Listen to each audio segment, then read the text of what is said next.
पे दिल कुर्बान, इस पे जान भी कुर्बान है। तेरा पाकिस्तान है, ये मेरा पाकिस्तान है। तेरा पाकिस्तान है, ये मेरा पाकिस्तान है। इस पे दिल कुर्बान, इस पे जान भी कुर्बान है। वो इस पे दिल कुर्बान, इस पे जान भी। बिस्मिल्लाहिर्रहमानिर्रहीम। इय्याका नअबुदु व इय्याका नस्तईन।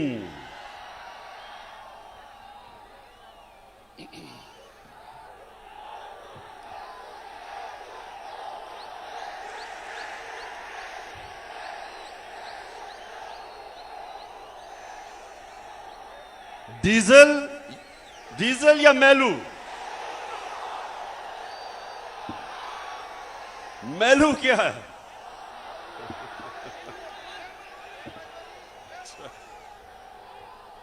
अच्छा, चारसदा मैं आपका इस शानदार इस्तकबाल का आप सबका दिल से शुक्रिया अदा करता हूं। बहुत बहुत शुक्रिया चारसदा। मेरे पास अब आधा घंटा है। मगरिब से पहले आधा घंटा है, उसके बाद आपने चले जाना है।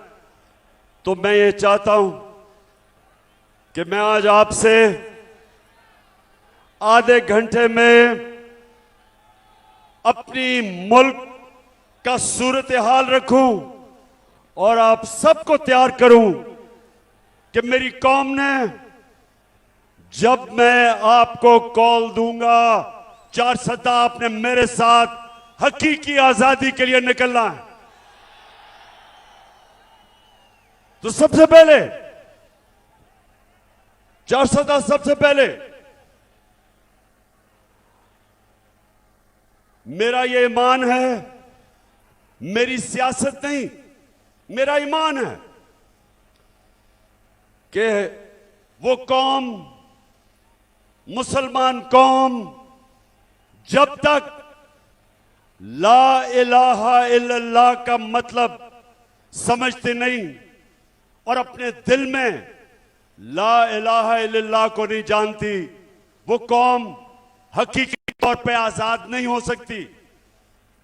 जब तक वो जो अल्लाह से दावा करती है कि अल्लाह तेरे सिवा हम किसी के सामने नहीं झुकेंगे, ये दावा होता है आजादी का।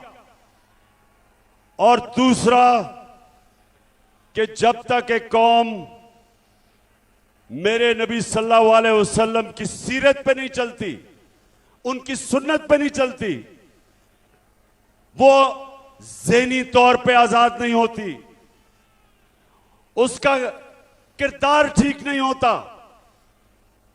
जब तक वो सीरत नबी पे नहीं चलती, मेरे नबी की सुन्नत पे नहीं चलती, अंदरूनी तौर पे वो कौम आजाद नहीं होती।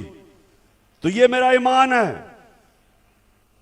कि हमने पाकिस्तानियों अपने आप को ला इलाहा इल्लल्लाह से आजाद करना है। किसी सुपर पावर की गुलामी नहीं करनी, किसी के खौफ से उनकी जंग में शिरकत नहीं करनी। जो पख्तूनख्वा ने सबसे ज्यादा कुर्बानी दी कि हमारा हुक्मरान खौफजदा होके हमें उसने अमरीकनों की जंग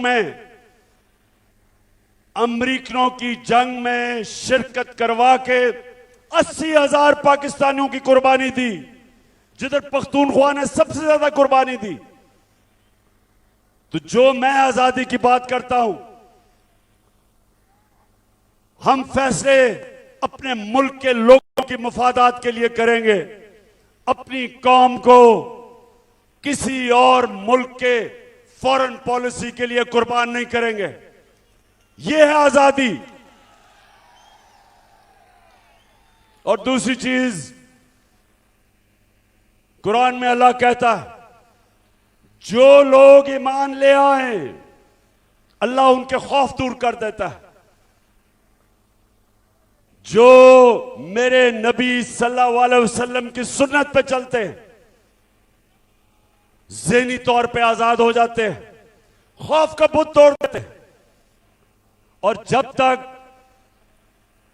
एक इंसान अपने खौफ के ऊपर काबू नहीं पाता, वो बड़ा इंसान नहीं बनता। यहां बड़े नौजवान हैं, नौजवानों,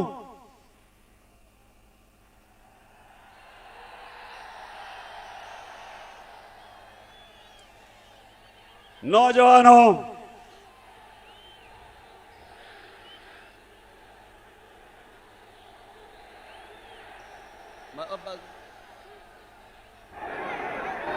नौजवानों, मैं जब क्रिकेट खेलता था,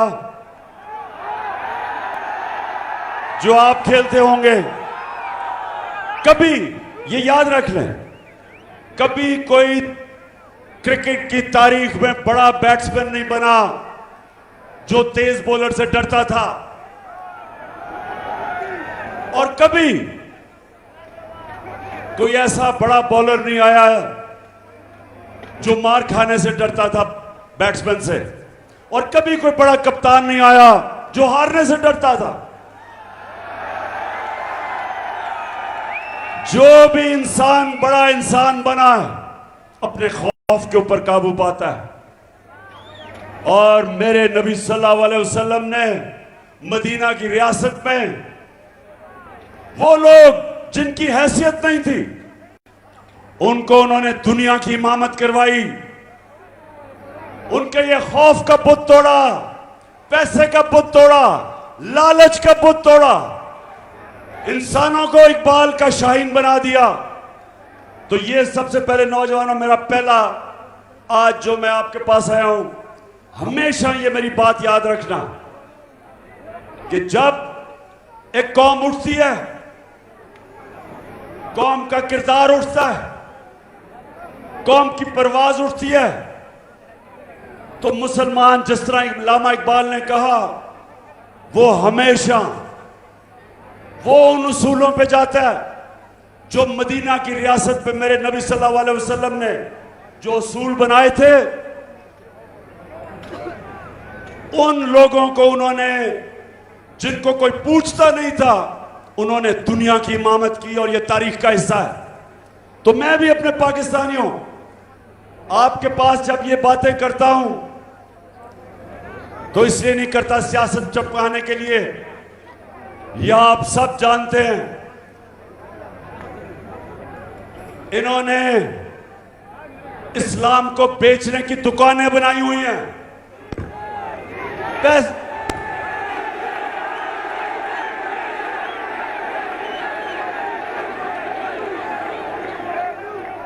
फजलुर रहमान को पैसा दो, कोई भी फतवा डलवा लो।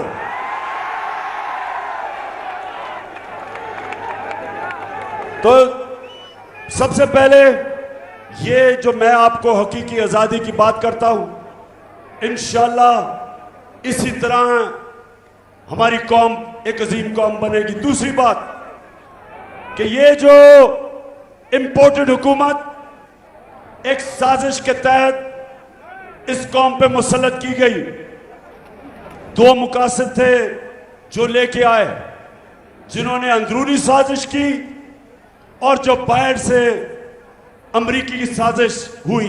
दो मकासद थे। वो ये चाहते थे अमरीका कि यहां ऐसे हुक्मरान आए जो जब उनको हुक्म करें तो उनको जूते पॉलिश करें।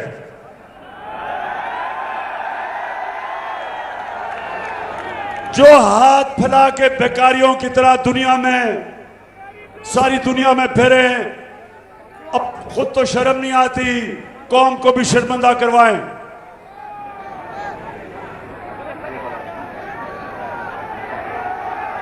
मैं जरा चार सदा ये जरा आप स्क्रीन के ऊपर ये जरा देखें कि क्या ऐसा लीडर आ सकता है जो कि क्या इस सुने जरा सुने। मैं सऊदी अरब से होके आया हूँ, मैं यूएई के होके, अभी मैं तुर्की होके आया हूँ, और मैंने उन भाइयों को कहा कि आप हमारे बड़े अजीम भाई हैं, हमेशा आपने हमारी मदद की। और मैंने यही कहा, जब मैं आया हूं तो आप समझेंगे शायद ही मांगने आया है। मैं मांगने नहीं आया, लेकिन मजबूरी है। जिस तरह माजी में 75 साल में आपने हमारा हाथ बटाया है, आज हम समझ गए वो कहते हैं कि आज कि मैं मांगने के लिए आज हम मैं मांगने के लिए नहीं आया, लेकिन मैं मजबूर हूं। आज हम किसी दोस्त मुल्क में जाते हैं तो वो कहते हैं कि आए हैं मांगने के लिए। अच्छा, अब एक और जरा देख लो। अब ये देखें कि शहबाज का बड़ा भाई अमेरिकी सदर के सामने जब उसको मिलने गया तो इसके बड़े भाई ने क्या किया, जरा ये भी जल्दी से देख लो।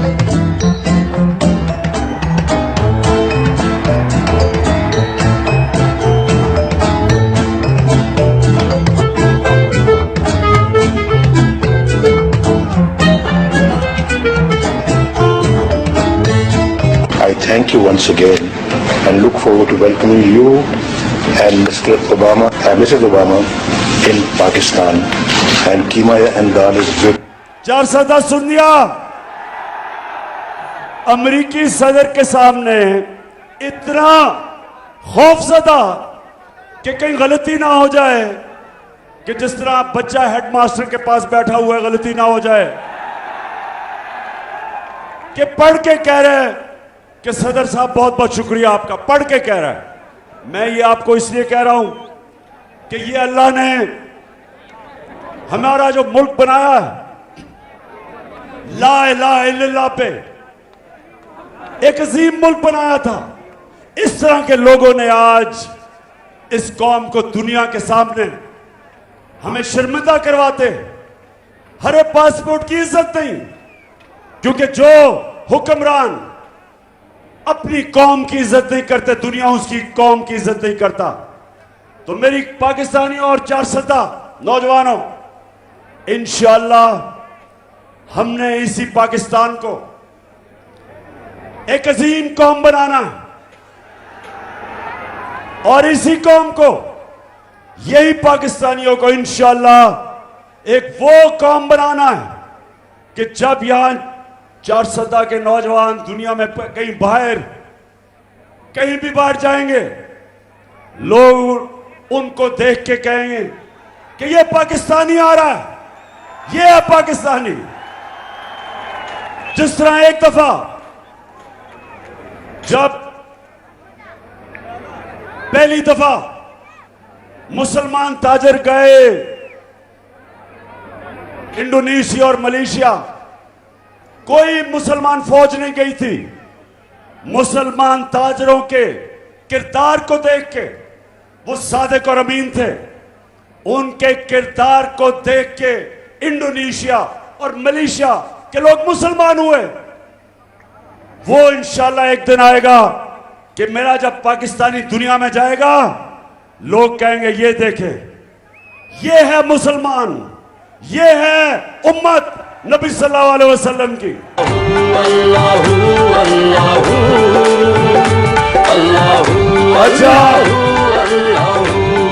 अच्छा, सूरज नीचे जा रहा है, आप जरा सुने।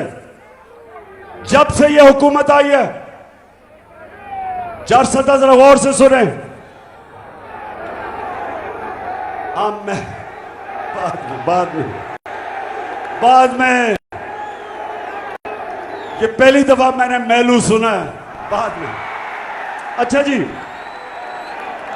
410 जब ये हुकूमत आई, ये जरा आपने गौर से सुनना है। बाशऊर नौजवानों, यहां गौर से अब मेरी बात सुनो। इस हुकूमत ने कहा कि हमारे सारी मुश्किलात इसलिए हैं कि ये इमरान खान बारूदी सुरंगें छोड़ के चला गया है, मुल्क का दिवालिया निकाल के चला गया। ये जरा आप सुन लें। अब आप अपने मोबाइल फोन के ऊपर चेक कर सकते हैं कि मैं जो कह रहा हूं वो ठीक है या गलत है। अब तो बहुत आसान है, आपके मोबाइल फोन के ऊपर आप ये सारा चेक कर सकते हैं कि जो मैं आपको अभी बताने लगा वो ठीक है या नहीं। जब हमें हुकूमत मिली 2018 में, ये गौर से सुनना है नौजवानों, मेरा काम है आपको तरबियत करना। जब हमें हुकूमत मिली, पाकिस्तान का जो खसारा था, बैरूनी खसारा $20 अरब, पाकिस्तान की तारीख का सबसे बड़ा खसारा। और खसारे को जो आमदनी थी, जो खसारे को खत्म करना था, एक्सपोर्ट्स पाकिस्तान की 2018 में, याद रखिए, मोबाइल पे चेक करें, $24 अरब। और जो बाहर से हमें पैसा आता था बैरून मुल्क पाकिस्तानियों को, वो $19 अरब था। $24 अरब एक्सपोर्ट, $19 अरब बैरून मुल्क पाकिस्तानियों का पैसा, और खसारा $20 अरब था। जब हम 9 अप्रैल को हुकूमत छोड़ के गए तो पाकिस्तान का खसारा $16 अरब था, बैरूनी खसारा। $16 अरब का खसारा, और आमदनी हमारी बैरून मुल्क पाकिस्तान की जो रेमिटेंसेस थी वो $19 अरब से गई $31 अरब, $12 अरब बढ़ गई। और एक्सपोर्ट्स $24 अरब से $32 अरब पे गई। रिकॉर्ड एक्सपोर्ट्स की हमने। इसका मतलब कि जब ये छोड़ के गए थे, हमारा खसारा भी बढ़ा, हमारी आमदनी भी कम, और जो हमारे रिजर्व्स थे, जो आपके रुपए को गिरने से रोकते हैं, हमारे रिजर्व्स जब ये छोड़ के गए थे $9 अरब थे। हम जब छोड़ के गए थे, छोड़ के नहीं, जब हम वोट ऑफ नो कॉन्फिडेंस जब इन्होंने दर्ज करवाया तो $16 अरब के रिजर्व्स थे। ये छोड़ के गए 9 अरब, हम 16 अरब के छोड़ के गए। यानी कि हम बेहतर माइशत छोड़ के गए, उसके बावजूद कि 2 साल सारी दुनिया में कोरोना की वबा थी, सारी दुनिया में जिसने तबाही मचाई, उसके बावजूद हमारी रिकॉर्ड एक्सपोर्ट्स, हमारी रिकॉर्ड रेमिटेंस, सबसे ज्यादा पाकिस्तान तारीख का हमने टैक्स का पैसा इकट्ठा किया, 6100 अरब रुपया रिकॉर्ड टैक्स कलेक्शन। 4 फसलें पाकिस्तान की पिछले हमारे 2 सालों में रिकॉर्ड 4 फसलों की पैदावार हुई। और सुने जरा, 4 सदा समझ रहे हो मैं क्या कह रहा हूं? हम वो पाकिस्तान छोड़ के गए साजिश से। इन्होंने जब हमारी हुकूमत गिराई तो 17 साल के बाद पाकिस्तान की जो माइशत थी, जो हमारी दौलत में इजाफा था, जो इकोनॉमिक ग्रोथ थी, वो 17 सालों के अंदर सबसे बेहतरीन परफॉर्मेंस हमारी आखिरी 2 साल गवर्नमेंट की थी। तब इन्होंने साजिश करके हमारी हुकूमत गिराई, और जब से इन्होंने हुकूमत गिराई है, इन्होंने ये कहा कि जनाब बड़ी महंगाई कर दी। वो बिलावल कांपे टांगने वाली ने मार्च कर दी। फजलुर रहमान ने 2 धरने दे दिए महंगाई पे।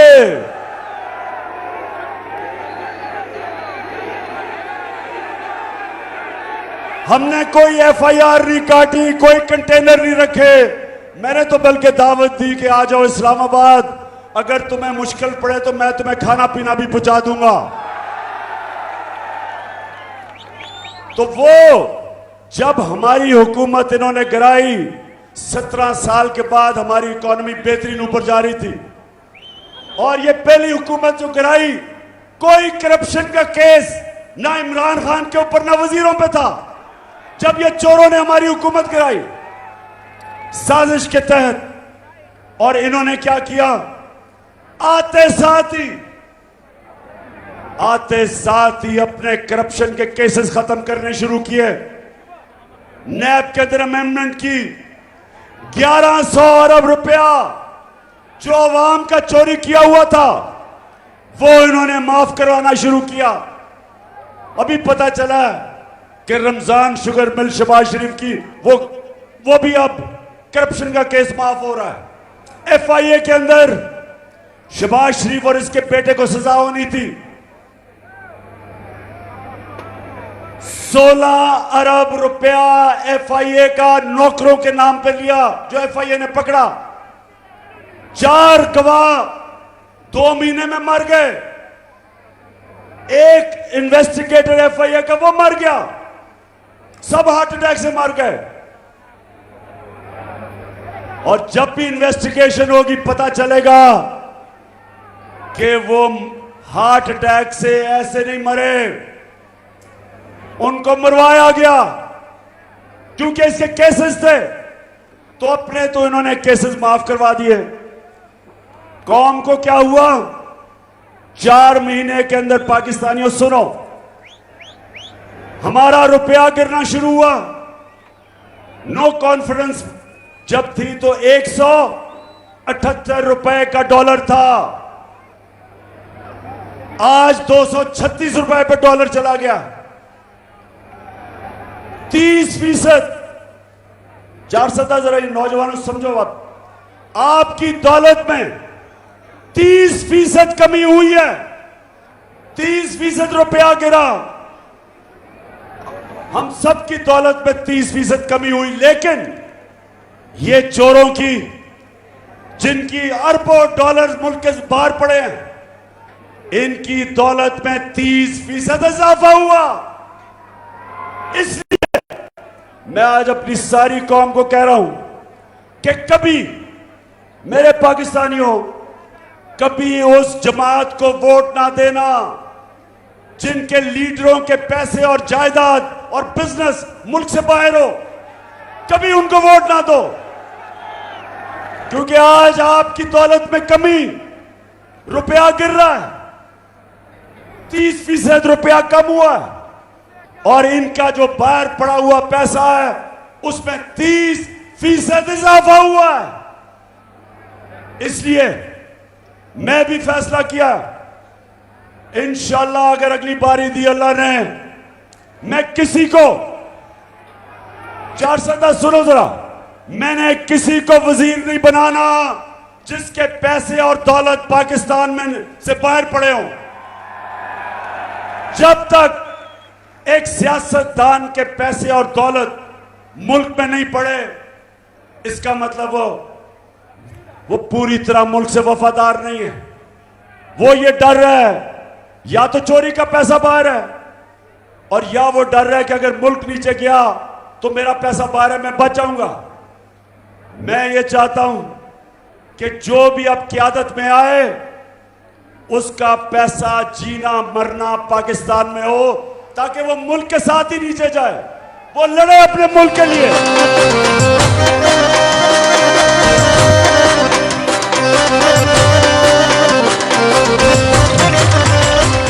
चार सदा वक्त कम है, अब जरा सुने इन्होंने क्या किया जब से आए। हम जब सुने 400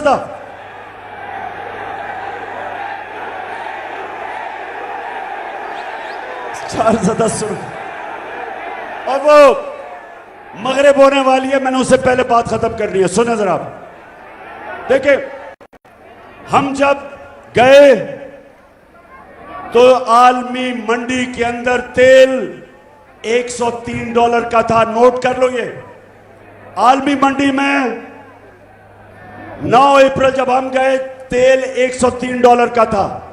आज आलमी मंडी में तेल $93 का है, $10 कम हो गया। लेकिन जब हम थे तो पेट्रोल 150 रुपए लीटर था, आज 236 रुपए लीटर है।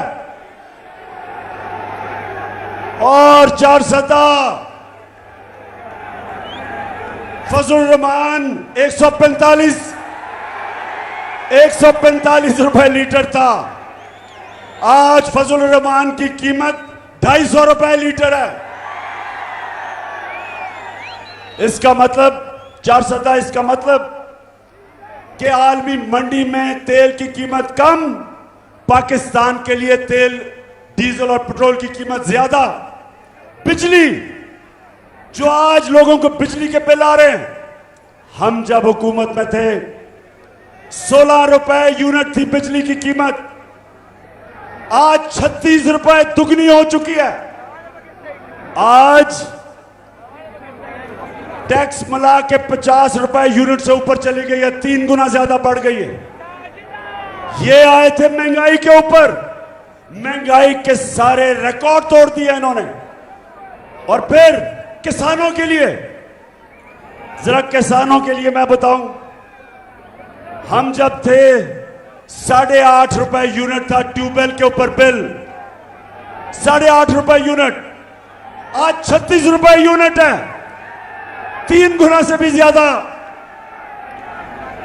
3 गुना से भी ज्यादा ट्यूबवेल पे किसानों की कीमत बढ़ गई है।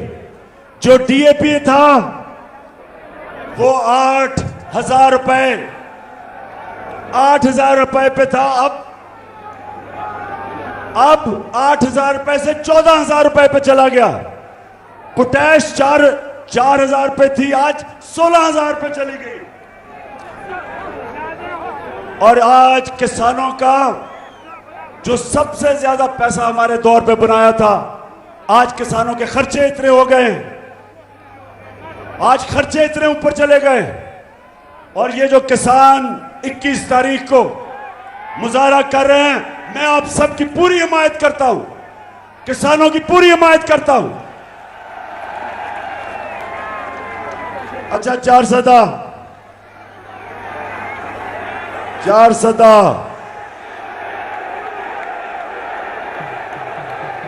मैला या डीजल, क्या बात कर रहे हो?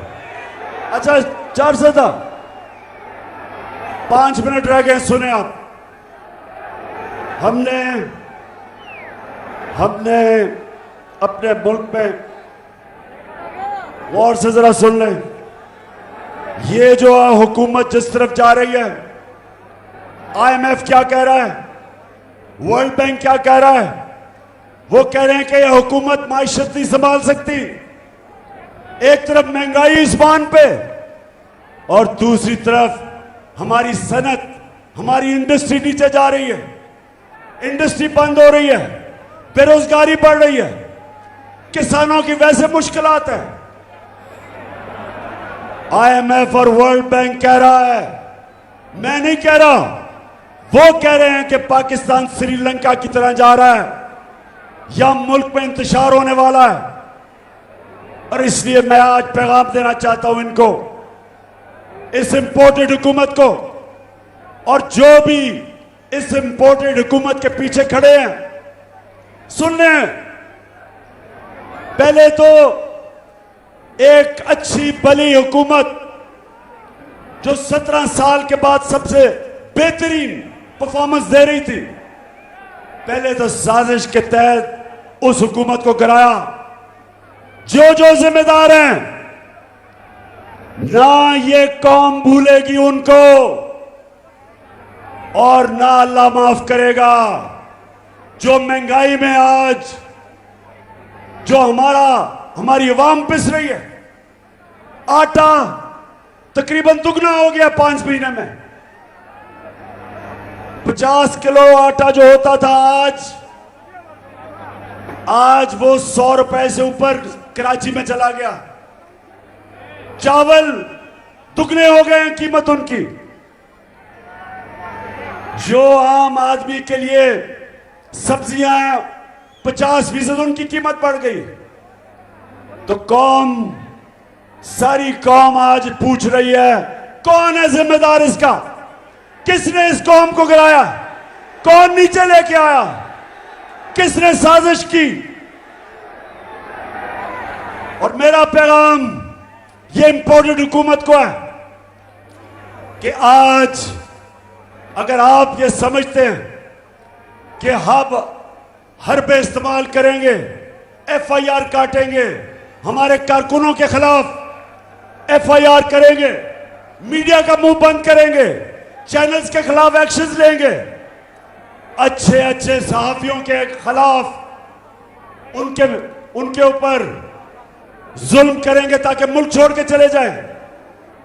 मेरा आज इंपोर्टेड हुकूमत और जो लोग आपकी हिमायत कर रहे हैं सबको पैगाम है, आप जो मर्जी कर लें, ये अब मैच आप नहीं जीत सकते। ये मैच अब हार चुके हैं।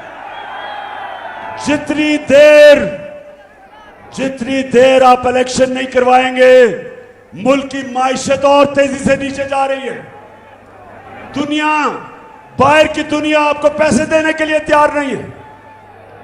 सिंध के अंदर जो सैलाब आया, उमूमन सारी दुनिया आज मदद करे सिंध की, लेकिन सिंध में आसिफ जरदारी जब ऊपर बैठा है, कोई पैसे देने के लिए तैयार नहीं है।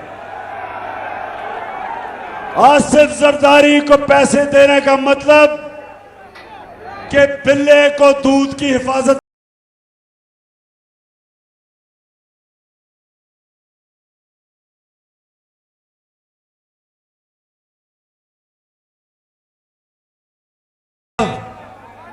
मैं वैसे आपको आज मैं चारसदा देख के आया हूं, सारा इलाका जो खास तौर पे मकई की फसल तबाह हुई, कई जगह गन्ने की फसल तबाह हुई, मैं खुद देख के आया हूं।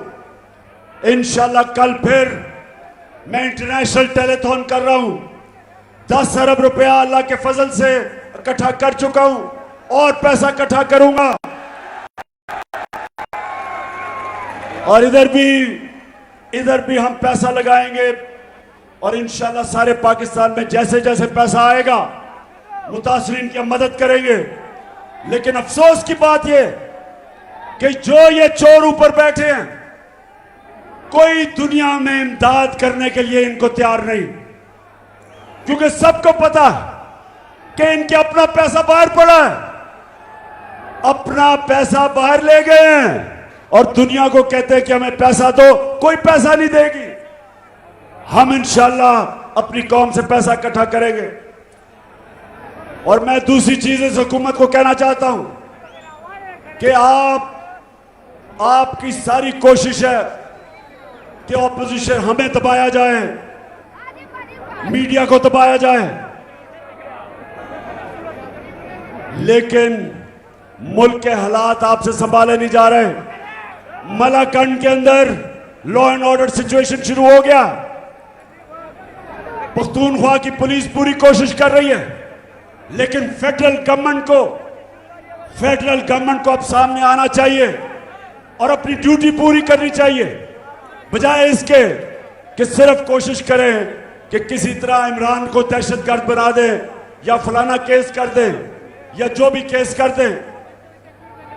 आपका काम है कि बड़ी यहां लोगों ने कुर्बानियां दी हैं, पख्तूनख्वा के लोगों ने बड़ी कुर्बानियां दी हैं, इसलिए आपकी जिम्मेदारी है कि लॉ एंड ऑर्डर सिचुएशन जो बिगड़ता जा रहा है, खास तौर पे हमारे कबायली इलाकों में और मलाकंड में, ये आपकी जिम्मेदारी है। और मैं आखिर में चारसदा, मैं आखिर में आपका दिल से शुक्रिया अदा करता हूं।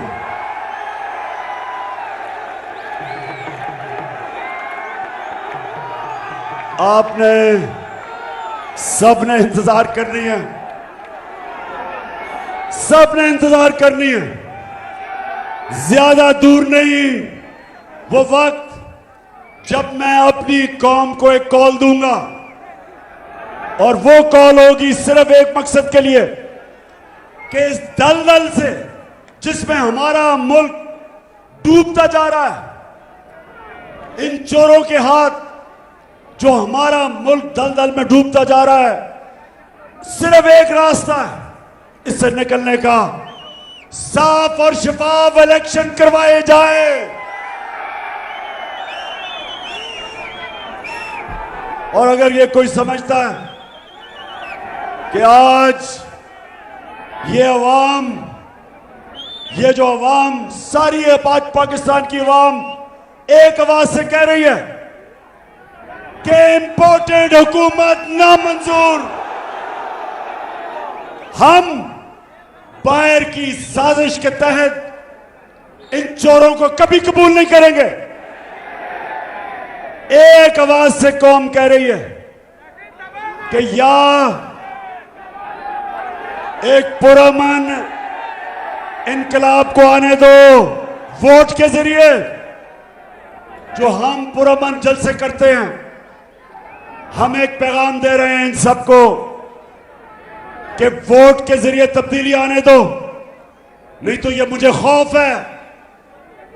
और वर्ल्ड बैंक भी ये कह रहा है, IMF भी ये कह रही है कि मुझे ये खौफ है कि जो अगर आपने पुरअमन इनकलाब का दरवाजा रोका तो वो इनकलाब आएगा यहां जो गेम सबके हाथ से निकल जाएगी।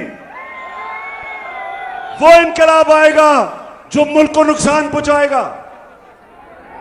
और इसलिए अभी भी वक्त है और एक ही रास्ता है, एक ही रास्ता है साफ और शफाफ इलेक्शन का, और कोई दूसरा रास्ता नहीं है। और चार सदा आप वैसे इलेक्शन के लिए तैयार हो?